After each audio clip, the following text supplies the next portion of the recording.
Hello and welcome to the 2026 LCS address. Feels good to say that again. I'm Mark Z, the LCS Commissioner, here to share an overview of the year ahead with the goals and thinking behind it. In case you've been living under a rock, the LTA is no more, and the LCS is back as an independent league this year. If you've been living under an even bigger rock and don't even know what the LTA is, well, then the LCS never went away, but there are still some changes worth reiterating. In 2026, the LCS will have 3 splits, starting off with the LCS Lock-In Tournament on January 24th.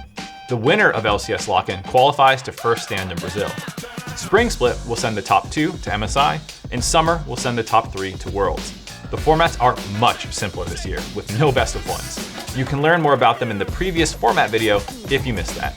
Tickets for LCS Lock-In are available now, and matches will be decided in the upcoming draw show tomorrow. For team changes, Sentinels have joined the LCS. If they behave anything like they do with their Valorant team, oh, then I cannot wait to find them for their antics. Also, congratulations to Disguised for defending their guest slot in the promotion tournament. Now, just because the LTA has been sunset doesn't mean that we're abandoning everything about it. We still see value in continuing to promote cross-regional competition in the Americas, but just not as part of the core formats.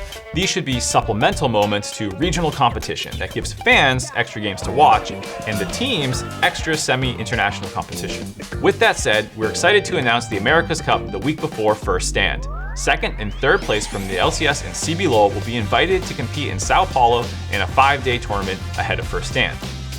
So, what's up for grabs? Boot camps. Last year, we brought LTA South teams to Los Angeles to boot camp during MSI, which was a big success, and we'll be expanding this program for 2026. We will offer ride expense boot camps in Korea during MSI to the 3rd place team from LCS in spring, and the 2nd and 3rd place from CBLOL, and the winner of the America's Cup. If that team qualifies to MSI or the boot camp through their spring placements, the additional slot will be given to their league. In total, this means up to 4 LCS teams will be in Korea during MSI.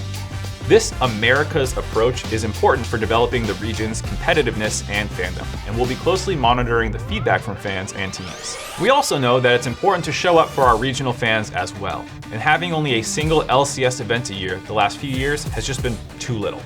We're committed to having additional events outside Los Angeles beyond just the Summer Championship. While it's too early to share dates and locations, we are super excited about having the LCS on the road more often with different experiences in 2026. This is on top of increasing the number of show days across the year to create a beefier format. To make this possible, we'll rebalance operations by having some extra days in the Face-Off studio, and only reducing the number of Riot Games Arena show days by 3 across the year. We want to meet fans where they are more often. This is step 1 in a process to having the LCS hit the road more often, and we'll be listening to feedback from fans as we go. Last but not least, for online fans, we're updating the LTA Fantasy app to be regionally focused for LCS and CBLOL. We're also increasing the scope of the website to be your one-stop shop for all things LCS. Schedule, standings, fantasy, content, all in one location. This is on top of overhauling some of the fantasy systems, such as including achievements and additional ways to earn points and engage throughout the week. We see this as becoming the home for LCS fans to follow along across the season. If there's one overarching takeaway for fans this year, it's that the LCS will be bringing you more than last year. More games, more teams at international tournaments, more road shows, and more ways to engage. As always, we're eager to hear what else fans are looking for, so make sure to let us know. We can't wait for opening weekend of LCS Lock-In on January 24th, and we'll see you there.